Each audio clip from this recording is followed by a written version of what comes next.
What is up, everyone? It's Quinn here, and in this video, I'm going to be going through my round one rookie rankings for the 2024 class. Keep in mind, this is going to be for Superflex leagues, so obviously going to be pushing those quarterbacks up. This is going to be my first video kind of diving into this rookie class. I think it's very interesting. I think the first half of the first round up is going to be very deep. A lot of really talented players in there. I think towards the back end of the first round, as we get closer to the NFL draft, it'll clear some things up there, specifically at the quarterback position, just with some of the landing spots or, just draft capital in general for some of those dudes. So, subject to change, obviously. But if you guys enjoy the video, do me a huge favor, hit that like button, subscribe to the channel. As always, I want to hear your guys' thoughts. Which players are you higher on, lower on? Let me know your reasoning. We're also going to be splitting these dudes up into different tiers, but let's dive right into it. Starting off with my number one overall player in tier one, it's going to be Caleb Williams, and I feel like he's a guy who's starting to have some prospect fatigue surrounding him. He obviously played at an incredibly high level from his true freshman season all the way through his junior year. He has top tier arm talent, can also make plays with his legs. Not going to be like a Lamar Jackson, Justin Fields, Jalen Hurts level runner, but he can definitely still produce and also, get out of the pocket, make plays with his arm also. He is great out of structure. We saw that over his past two seasons at USC, and that was definitely needed just based on their offensive line, especially in the 2023 season. I feel like there have been a few specific criticisms of Caleb Williams. The first one, and maybe the one that I think is most credible, is that his system and play style at USC definitely isn't an easy transition right into the NFL. That's not the way you're going to see him play at the NFL level. He wasn't asked to go through a ton of multiple read progressions, and a lot of his production did kind of come out of structure. I did mention that as a positive, and I do think it is a plus that he can play out of structure, but you would like to see a larger sample size of him just sitting in the pocket and going through those reads, because that's definitely something he's going to have to do at the next level. And I'm not saying he can't do that. It's just not something we saw a ton of, especially over his last two seasons. There's also been some other criticism, kind of a weird narrative about him not being mature enough for the NFL, to be a team's leader, to be a team's quarterback one. For me, I'm not really buying into that. You had the thing where he breaks down after the game that I think pretty much took them out of playoff potential or being a top seed, and he's breaking down, crying. Everyone jumps on him for it. For me, don't really care about that. I feel like if he went out there and handled it almost too well and didn't seem emotional, those same people might have come for him, in that situation. He's also taken some heat for USC kind of falling off later on in the season. They ended up with an 8-5 record, and I just don't really see how we're putting this on him. Obviously, he didn't play perfect in some of their losses, but they had the third highest points per game amongst FBS schools. The defense was top 15 in most points allowed, and in the 5 losses, they allowed 41.6 points per game. So it's definitely going to be tougher to win when your defense is giving up, 40 plus in certain matchups. I think it's pretty tough to put that one on Caleb Williams. It seems like at this point, he's close to a lock to be the number one pick, whether that's to the Bears or someone trading up to that spot. I do like him here as my top option at this point.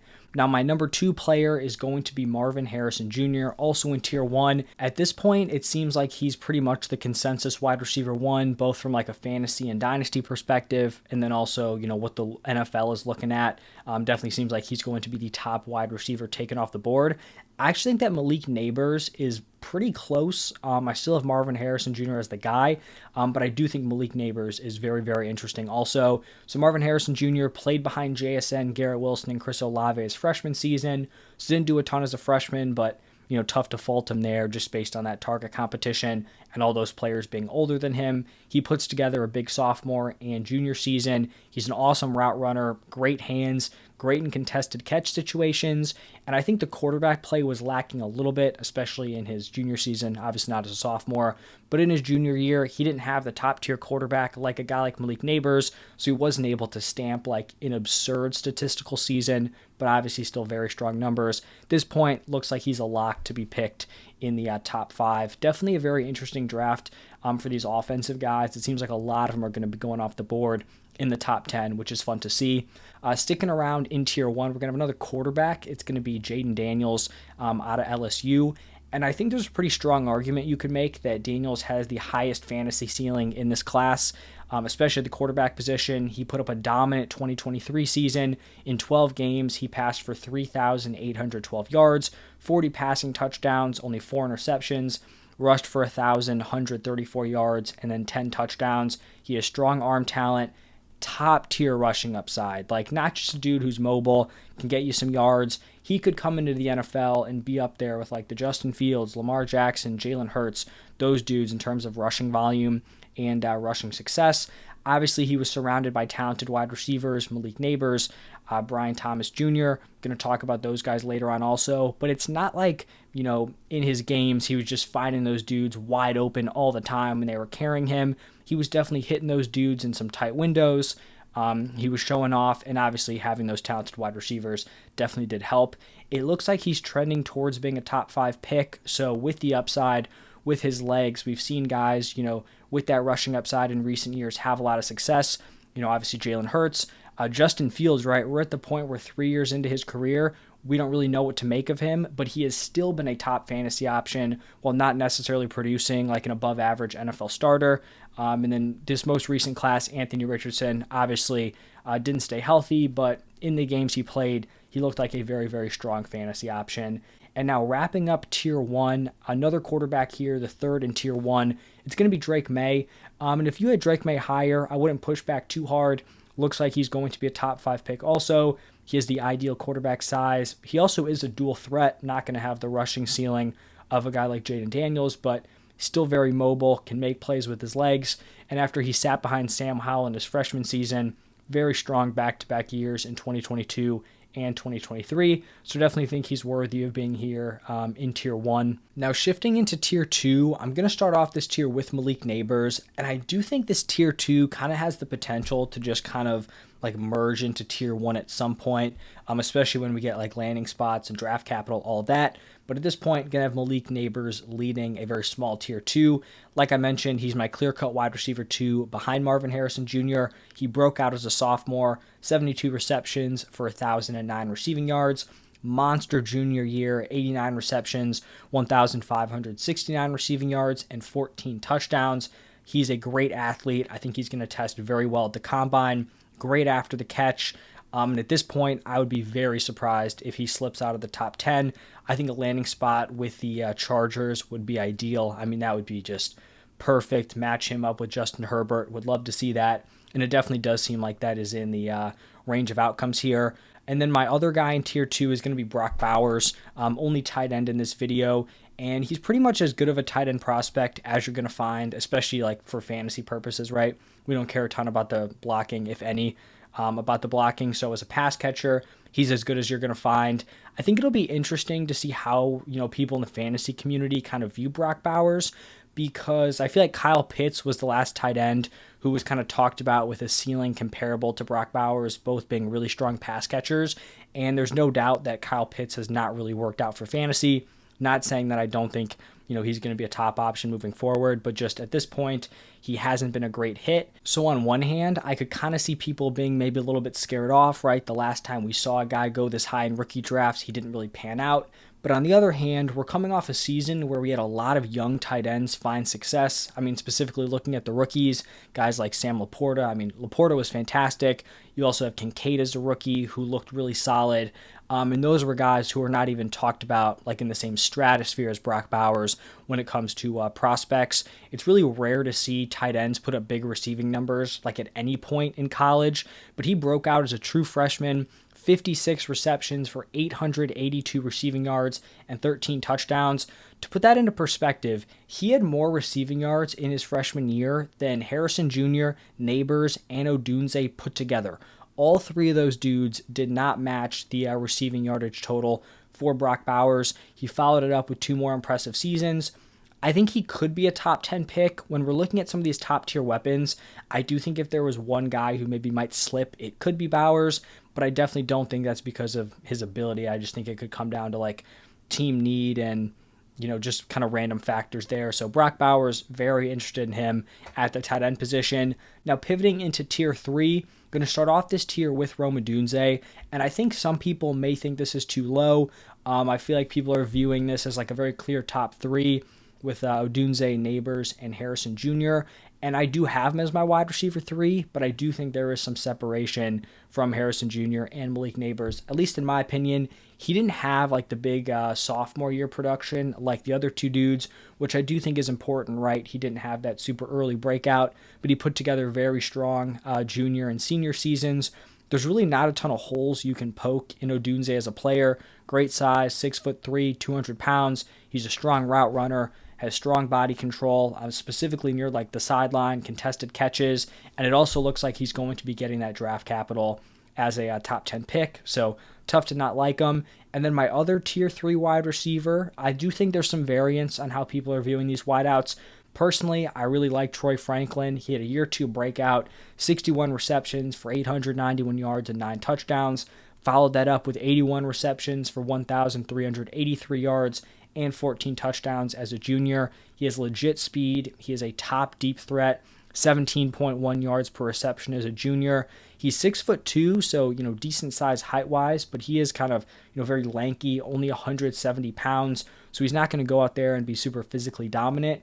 But we have seen a ton of examples in recent years of some of these like smaller framed wide receivers, these skinnier guys finding success in the NFL and very early on. I mean, just to point out a few, Devonta Smith, Jordan Addison, Tank Dell, all dudes who came in very light, but are putting up great numbers at the NFL level. So I am very interested in Troy Franklin. And now pivoting into my 4th and final tier, this is where we're going to be getting into some of the other quarterback options. I'm going to start off this tier with Michael Penix, and I do just want to preface this with these quarterbacks. Draft capital is going to be huge. So at this point, I don't think anyone has a great idea where these players are going to go. I mean, after the Texas game, people were talking about Penix as like a potential top 10 pick. Then he has the rough national championship. Now he's even going in the first round. There's just a lot of variance. So this is kind of assuming that Penix is going somewhere in the first round. If he's not going in the first round, he will definitely be dropped. He's definitely an interesting prospect just based on the fact that he suffered season-ending injuries in each of his first 4 seasons. Very, very rare to see that. He had 2 torn right ACLs. He had surgery on a dislocated SC joint on his right shoulder, and then he suffered an AC separation on his left shoulder, which is his throwing shoulder. After those 4 seasons of, just ending early, he had 2 very impressive seasons in his 5th and 6th collegiate seasons. The thing is, though, he is definitely pretty much older than everyone else on the field, which isn't really his fault, right? Like, it's not like he was terrible his first 4 years and then was only good in year 5 or year 6. He was just maxed out at 6 games in a season through his first 4 seasons. You had the college playoff semifinal and the championship game that were pretty much just like opposites in terms of his performance. He looked amazing against Texas. He made a ton of high-level throws, showed off his arm talent, also showed off some mobility out of structure, which was kind of interesting because we saw a similar thing with CJ Stroud where that was kind of a complaint with him, throughout his final season at Ohio State. But then in the Georgia game, he showed out with that mobility, and I think it definitely helped his draft stock. For Michael Penix, he kind of did the same thing, but then he actually had to play another game after it, and he definitely didn't play at the same level going up against Michigan. So at this point, the draft capital, like I said, definitely just seems like it's up in the air, but I also think he has the potential to slip if the NFL doesn't like his medicals, which is definitely a legit concern. After Penix, it's going to be another quarterback, and probably not a super popular pick here. I'm going to have J.J. McCarthy. Definitely interesting because he was asked to do way less than the other top quarterbacks in this class, but on the other hand, he's like 2+ years younger than guys like Jaden Daniels, Bo Nix, and Michael Penix. So you could project, right, like if he's going to stay in college for an extra 2 years like those dudes did, could he end up putting up similar production? Potentially. I guess we don't really know. That's kind of why I think he's in an interesting spot here. And I also just think he's going to get drafted higher than a lot of people think. I don't think he declares for the draft if him and the people around him, his agent, whoever it is, who should be tapped into this process, if they don't think he's going to be going in the first round or receive really strong draft capital, why would they have him declare? I just think he's going to be a guy who goes sooner than a lot of people expect or even think he should. As a player, he definitely has a very impressive arm. He's mobile enough to make plays with his legs out of structure. Even though he does have the nice arm, he definitely hasn't shown great touch and almost relies like too much on just, blasting missiles to his wide receivers. I would be pretty surprised if he was a day one NFL starter, just based on the fact, like I said, at Michigan, he wasn't asked to do a ton. He wasn't asked to be the focal point of that offense. They relied very heavily on their defense and the run game. But just because he's not a day one NFL starter doesn't mean that he can't be successful. I mean, we have a dude like Jordan Love. I'm recording this before his playoff game, but balling out here in his first year as a starter after sitting behind Aaron Rodgers. He was drafted to a winning organization in the first round, waited for his opportunity, and is now playing really well. I think a similar situation could happen here with J.J. McCarthy, where maybe he gets picked towards the back end of the first round, a winning team, maybe some QB uncertainty. I think that is a potential outcome here for J.J. McCarthy.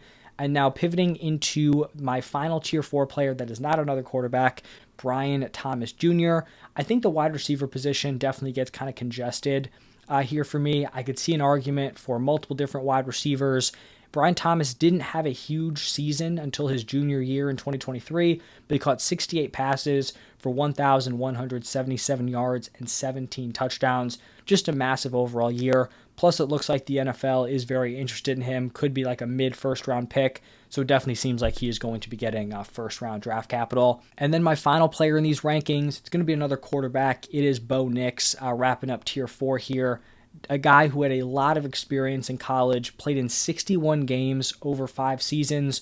Really, though, started to break out in his 2 years at Oregon. I think Nix is probably in the range of like back end round 1 to somewhere in the second round. Although, interestingly, I do think in Daniel Jeremiah's first mock draft, I believe Bo Nix went mid-first. So maybe I'm kind of underselling where he could go in drafts. It kind of seemed like for a while he was viewed as like the last dude in this tier of quarterbacks, but maybe that's not the case. We'll kind of wait and to see how this, kind of progresses. But he definitely has all the physical tools to be a solid NFL quarterback. He might not blow you away in any specific area, but he's got a fine arm, definitely mobile enough to extend plays. I do think there are going to be some questions about his ability to work through progressions. Oregon set him up very well just in terms of getting him pretty easy first reads, and a dude who does have so much college experience but maybe hasn't put the tape out there of going through a ton of progressions. How's the NFL going to feel about that? I guess we will wait and see here. So that's going to wrap it up for my top 12, my current round 1. Like I said at the top, let me know how you guys are feeling about these rankings. If you enjoyed, hit that like button, subscribe to the channel. Thank you as always, and I will see you all in the next one.